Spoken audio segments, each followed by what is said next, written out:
જય દ્વારકાધીશ. તો આપણે જે રાતે ગાય વિયાણી છે એને આપણે વાસળું ધવરાવશો. તમે જુઓ વાસળું ભૂખું થયું છે અને અત્યારે આપણે ધવરાવીએ એને. બાકી ગાયું બધી વળી ગયું જુઓ તમે નિરણ ખાય. ગાયું આપણે વાસળું ધવરાવીને ગાયું લાવો. બાકી તો બધું કમ્પ્લીટ છે. આજ પાછળ ટાઈમ મળશે તો જાશું આપણે અને વાસળું ધવરાવી આપણે ગાયું લાવી દો. વળકી તમે જુઓ એકદમ કમ્પ્લીટ છે અને આ વળકી આપણે ત્રીજું વેતર વિયાણી છે. 3 વાસળા આવ્યા છે. એનું કાંઈ ઉપાધિ નહીં આપણે.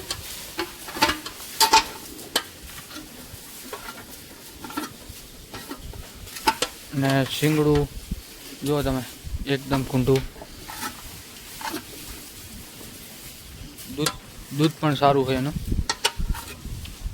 શીંગની પેટર્ન જુઓ તમે વળકી બહુ રૂપાળી છે.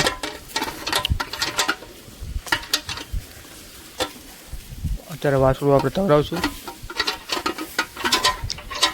અને આ વળકી કેવી થાય છે તમે કોમેન્ટ કરજો મને. બહુ સારી વળકી થાય છે જુઓ તમે એકદમ સારી છે. આને હવે આપણે વાસળું ધવરાવી નાખીએ કારણ કે દૂધ પણ જવા માંડ્યું છે લગભગ આંચણમાંથી. જુઓ તમે કદાચ ટીપા પડે છે. હાલો તો આને વાસળું ધવરાવી શેરની દારૂ થાય બંધ થઈ ગઈ પાછી. જો દૂધ પડે છે તો આને વાસળું ધવરાવીને પછી ગાયું લાવીએ તમને આગળ બતાવશું. ચલો તો વાસળાઓ હવે ધાવા વળગી ગયો છે.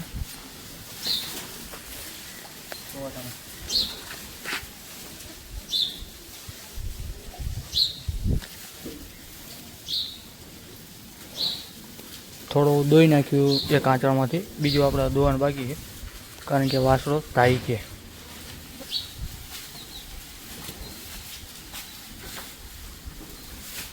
ને ગાય એકદમ શાંતિથી ઊભી છે, હલતી નહીં.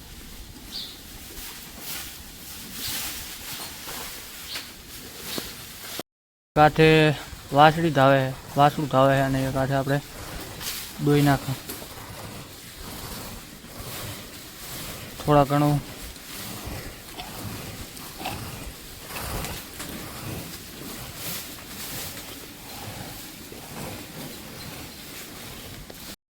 ગાય વાસળું ધવરાઈને ગાય દોઈને આવી ગયા ગેટે. હવે ગાયું આવશે આપણે તમને બતાવશું. એ પહેલાં જોઈ લો આ હાવજને જે બારે ઊંટ આવ્યો હોય જો શિકારા નાખે. હા જુઓ તમે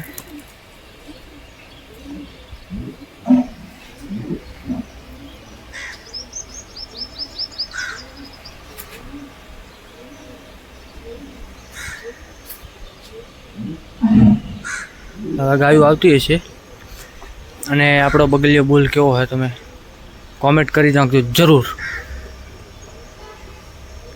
એક કોમેન્ટ કરી નાખજો આના માટે મસ્ત મજાની એક. અને આના રિઝલ્ટ પણ તમને થોડાક દિવસમાં બતાવીશું કે આખો વિડીયો બનાવશું આપણે. એ પેલા હાવજ શેક નહીં. હા હજી ગાયું આવે તમને બતાવવું હોય. આને આપણને એમ જ થાય આના આમ જોઈને જ રહો.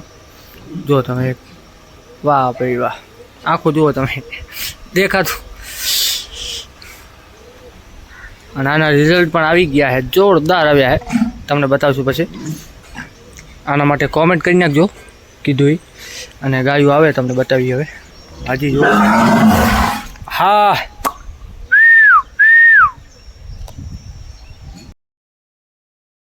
હવે આવી ગઈ.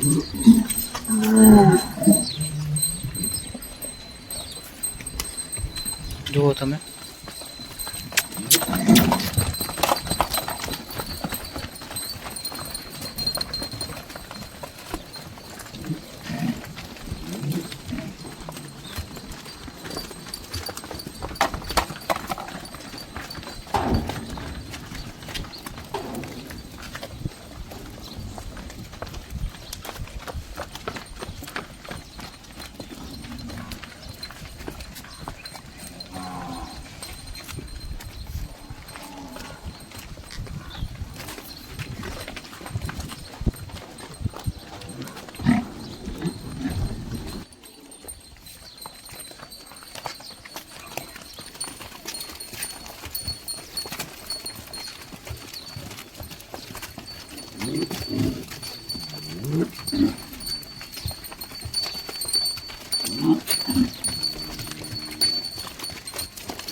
તો જુઓ તમે આપણે કુંડી, તો કુંડીની અત્યારે આપણે તમને આખો વિડીયો બતાવ્યો. અત્યારે